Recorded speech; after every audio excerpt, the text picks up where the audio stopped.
আসসালামু আলাইকুম, welcome to Maria's creation. কেমন আছেন সবাই? আজকে আমি আপনাদের সাথে শেয়ার করতে এসেছি দুই ধরনের বেগুনি রেসিপি। একটা আমরা নর্মাল বাসায় যেভাবে বানিয়ে খাই ফুলকো ফুলকো বেগুনি রেসিপি, ওইটা কিভাবে আপনার অনেক সময় মুচমুচে রাখতে পারবেন। আর একটা আমি দেখিয়ে দেব একটু ডিফারেন্টভাবে। তো দুইটার জন্য আমি একইভাবে ব্যাটার তৈরি করে নেব। এখানে আমি 1 কাপ পরিমাণ বেসন আর 1/4 কাপ পরিমাণ আতপ চাউলের গুঁড়া নিয়ে নিয়েছি। আর সাথে নিয়েছি হাফ চামচ করে হলুদ, ধনিয়া আর মরিচের গুঁড়া আর স্বাদ মতো লবণ দিয়ে সব শুকনো উপকরণ আগে হাতে একটু ভালোভাবে মেখে নেব। সব কিছু মাখানো হয়ে গেলে এখন আমি অল্প অল্প করে পানি দিয়ে একটা ব্যাটার তৈরি করে নেব। এটা প্রথমে আমি হাতের সাহায্যে ভালোভাবে মেখে নেব, কারণ যাতে এটার মধ্যে কোনো দানা দানা ভাব না থাকে, এই জন্য আমি আগে হাতে মেখে নেব। হাতে আমার মাখানো হয়ে গেলে তারপরে একটি হ্যান্ড হুইচ দিয়ে 10 মিনিটের মতো এরকম এটাকে ভালোভাবে ফেটিয়ে নেব, যাতে ব্যাটারটা অনেক স্মুথ হয়। আমার এটা ফেটানো হয়ে গেলে আমি একটা চামচের সাহায্যে আপনাদের দেখিয়ে দেব যে ব্যাটারটা কতটা স্মুথ হয়েছে। দেখতেই পারতেছেন যে চামচটা পুরো কভার হয়ে গেছে। আমি হাত দিয়ে আপনাদেরকে দেখিয়ে দিচ্ছি যে ব্যাটারটা কতটা স্মুথ হয়েছে। তো এটাকে আমি 10 মিনিটের জন্য রেস্টে রেখে দেব। এখন আমি বেগুন কেটে নেব। এই বেগুনটা লম্বা লম্বা করে কেটে নিয়েছি, পাতলা করে। এটা দিয়ে একটি বেগুনি তৈরি করব। আর এটাকে কেটে নেওয়ার পর আমি পানি দিয়ে আর লবণ দিয়ে একটু ভিজিয়ে রাখবো, যাতে এটার ভিতর থেকে কালো যে একটা পানি বের হয় এটা যাতে বের হয়ে যায়। আর এই বেগুনিটা বানানোর জন্য আমি এরকম ছোট ছোট করে বেগুনটা কেটে নিয়েছি বেগুনি বানানোর জন্য।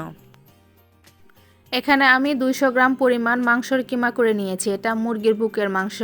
এটাকে আমি কিমা করে নিয়েছি। এর সাথে দিয়ে দিব ধনিয়া, হলুদ, মরিচ বাটা, গরম মশলা গুঁড়া আর আদা বাটা, রসুন বাটা। সব উপকরণে আমি হাফ চামচ করে নিয়ে নিয়েছি আর লবণ দিয়ে নিয়েছি স্বাদ মতো করে।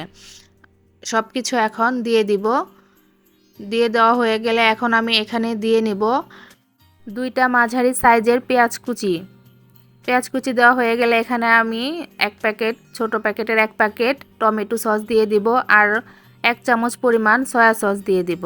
আর সয়া সস ব্যবহার করেছি এজন্য কিন্তু লবণটা একটু কম বুঝে দিবেন, কারণ সয়া সসে লবণ থাকে। আর এই সব কিছুর সাথে আমি 1 চামচ পরিমাণ কর্নফ্লাওয়ার দিয়ে ভালোভাবে হাতে মেখে নেব। প্রথমে আমি মাংসর কিমা দিয়ে যে বেগুনিটা করেছি সেটা করে দেখাবো। এখানে আমি বেগুনটা নিয়ে এসেছি, এটা আমি ধুয়ে পরিষ্কার করে নিয়েছি। এখন এটার মধ্যে আমি সামান্য পরিমাণ মাংসর কিমা দিয়ে দিব। আপনারা পরিমাণ মতো করে দিবেন। দেখুন আমি কতটুকু করে দিচ্ছি। মাংসর কিমাটা দিয়ে তারপরে এই বেগুনটা দিয়ে রোলের মতো পেঁচিয়ে নেব। পেঁচিয়ে নিয়ে তারপরে মাঝখানে একটি টুথপিক দিয়ে আটকে দেব, যাতে খুলে না যায়।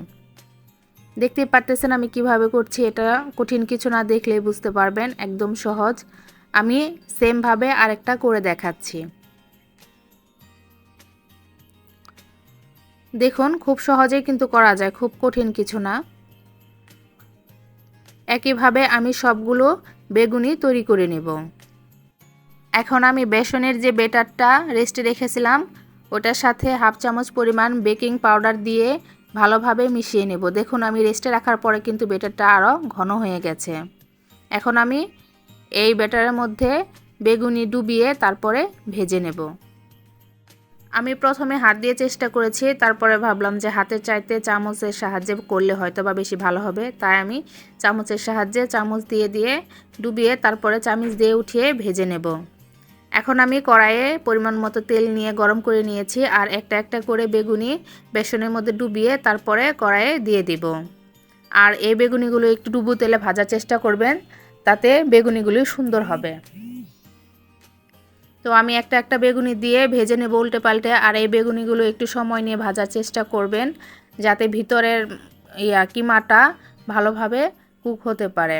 তাই আমি এই বেগুনিগুলোকে 4 থেকে 5 মিনিট সময় নিয়ে আস্তে আস্তে মিডিয়াম টু লো আঁচে ভেজে নিয়েছি। আমি কিন্তু ভাজার পরে কেটে দেখাবো ভেতরটা কতটা সুন্দর হয়েছে এবং ভিতরে কিমাটা কত সুন্দর করে কুক হয়েছে।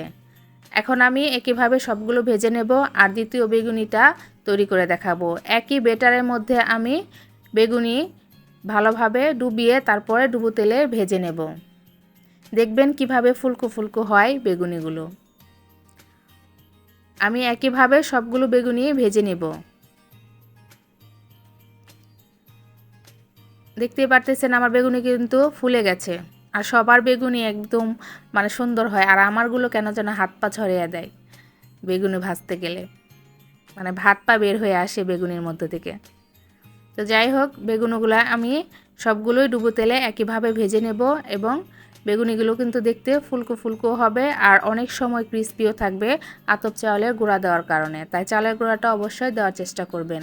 দেখুন আমার বেগুনগুলো ভাজা হয়ে গেছে, কত সুন্দর ফুলকো হয়েছে, এবং এটা কিন্তু মুচমুচেও ছিল। আমি কিন্তু সাউন্ডটা নিতে পারিনি, কিন্তু অনেক মুচমুচে হয়েছিল আর অনেক সময় পর্যন্ত মুচমুচে থাকে।